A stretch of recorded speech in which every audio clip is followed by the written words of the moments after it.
Pemirsa nemonin Rahina Purnamaning Sasih Kepat, tanggal 6 Oktober, kemargiang Puncak Karya, Pinaka Edan Pujawali Ngusaba Purnamaning Sasih Kapat, ring pura Tuluk Biu Batur Kintamani Bangli.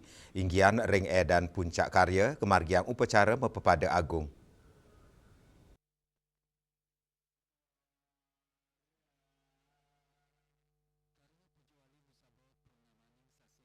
Dodonan karya Pujawali Ngusaba Purnamaning Sasih Kapat Pura Tuluk Biu Batur Kintamani Bangli sampun kekawitin dawek tanggal 20 September tur kepuput ring tanggal 14 Oktober.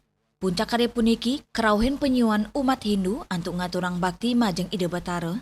Inggian ring upacara Mepepada Agung wantah matutujon antuk nyuciang wewalungan sane pacang keanggen sarana upacara Mepepada kemargiang antuk ngiteren perlingga Batara miwah wewalungan merupa kebo memargi ring ajeng pura margi ageng Batur Kintamani Singaraja.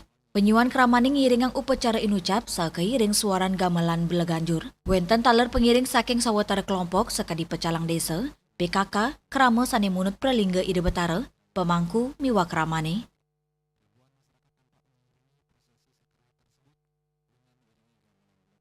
Wusan upacara Mepepada, ide Betara mewali ke pura, kelanturang antuk ngemargiang puncak Pujawali sanikan tebang oleh pemangku.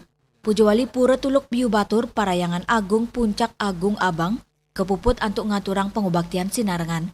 Kelanturang antuk ngaturang bakti penganyar ring sawatara Rahina. Riase Bali TV.